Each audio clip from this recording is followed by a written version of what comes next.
Hey guys, what's up? Angren with another Path of Exile1 League Phrecia Lightning Strike Blind Prophet build guide update, and today I wanna give you some tips and some insights how you can progress through the red maps and into the very end game, because I figured out by myself that I got some really heavy death and survival problems after I started to pushing into T14, T15 map and optimize some idle setups. And yeah, I made some adjustments around for this build.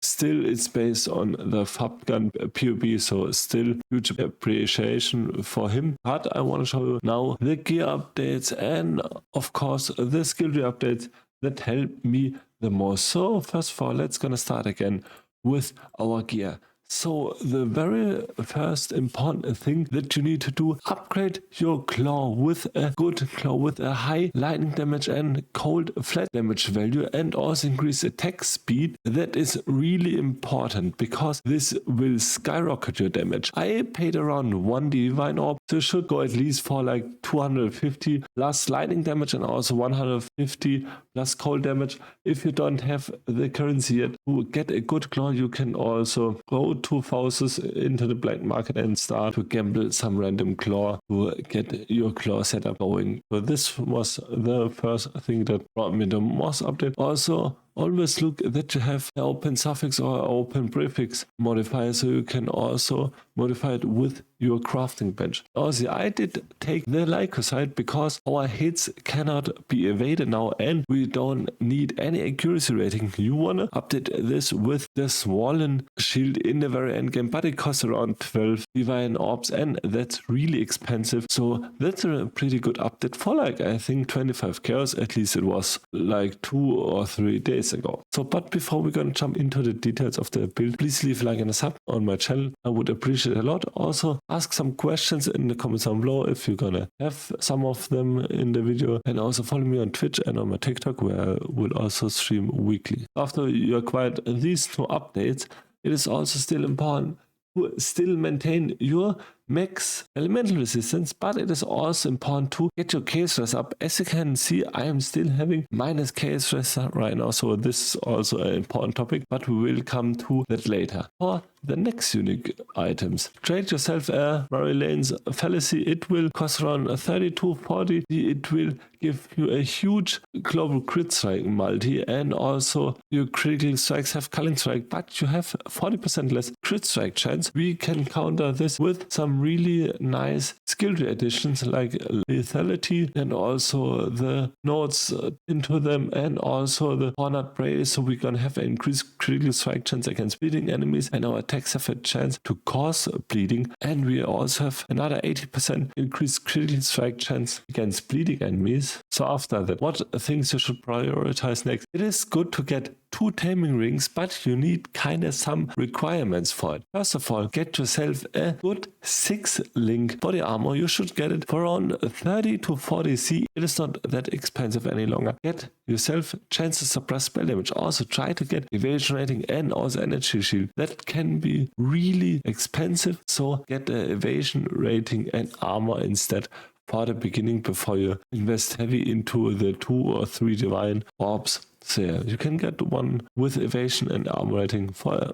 as I said, 30 C. Also try to get some missing rest like cold rest or something, but you need to focus on 6-link, high amount of evasion rating and also the second rating, and also chance to suppress spell damage. I will come to the skill links after the gear. And then for the rest of your gear, try to get max chaos stress on it. Before you can acquire some taming rings, you need enough resistance on your other gear to get the taming. So in order to get the taming rings, you need enough int and also strength on your other gear pieces, so you can acquire the taming, because you will lose the strength and the intelligence attributes from your rings. So how can you solve that? Well, first of all, kill the Thieves Craft and also the Prowers in your skill tree, and when you still need this to get your stats, and also get inertia where you dex radius will get transformed into strength, you will switch this with a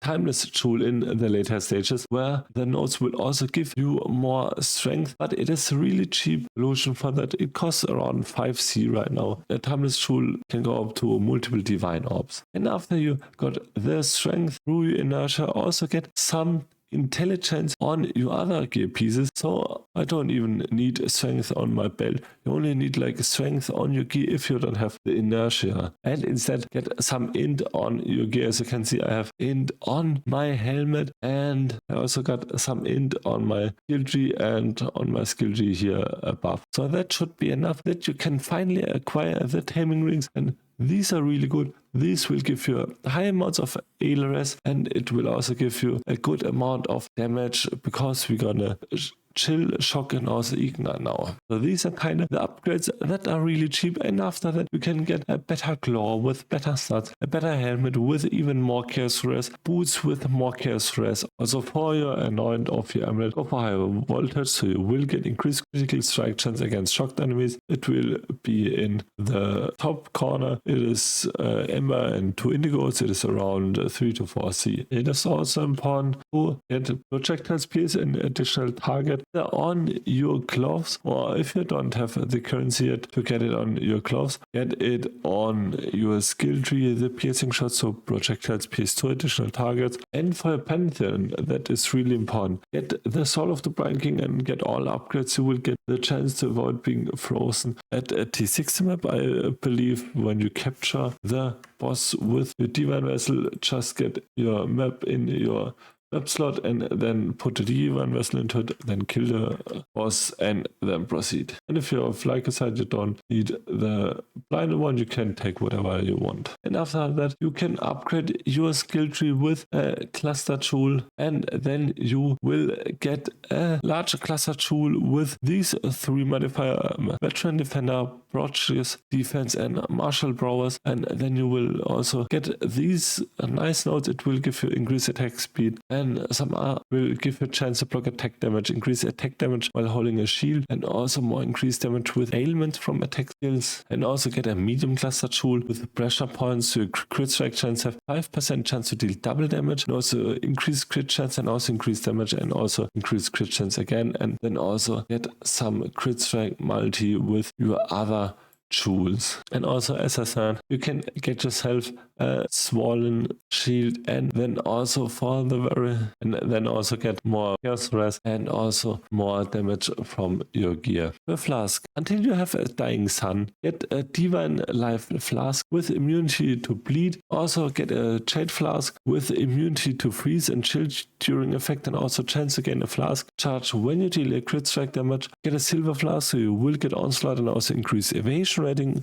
during the effect. Get a diamond flask with reduced effect of curses on you during effect and reduced charges per use. And you can also try to get the modifier that you will get more increased crit strike chance. And also get a prismatic tincture with increased elemental damage with melee weapons, and you can either get melee weapon attack speed or some more ALE penetration. And as I said, the next upgrade should be your dying sun, and this will replace your divine life flask. After we talked about the gear, it was really, and I say really important to get just a Val Lightning Strike. I thought at first, well, I never played Lightning Strike, so I didn't have any information about it. So I tried to get Lightning Strike to max and then quality to 20%, and then try to double crop it for Val Lightning Strike level 21. But it is really mandatory to get the Val Lightning Strike because this will get you a huge burst damage. It will help you with really difficult monsters, because otherwise you will just die every time if you're gonna face a huge pack of monsters, because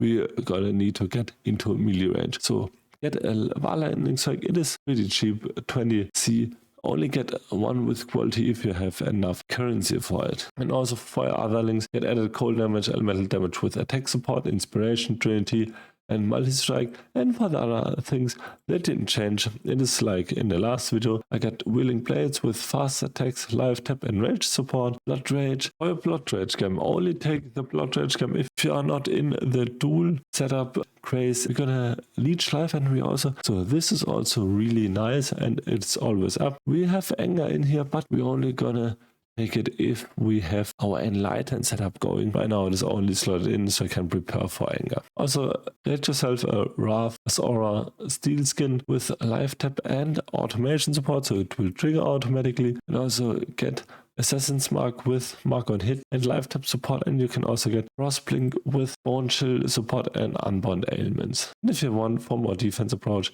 get your Tempest Shield. So for your skill tree, it is also important to get these bleed nodes in the bottom. So first of all, navigate through your skill tree here, get some life nodes. Also, you have to make sure to get no max life on your chest armor, so you will get the 15% max life of your life mastery node, and also get your strength and in from the tree, and then also get in evasion rating, also chance to suppress spell damage. And it is also really important to get the bleed nodes because they will really buff your damage and your crit chance, and also lethality for more crit chance, and entrench for more spell suppress. And then just follow the POB and navigate through the skill tree, get Claws of Hawk, Claws of the Magpie, and then also get some Ghost Dance and Soul Thief. It's not that difficult. So I hope I could show you a cool update to the build. As I said, it is still from Fubgun, but yeah, I think I have a kind of different approach because I'm more of a casual player, because I don't have that much time. I cannot blast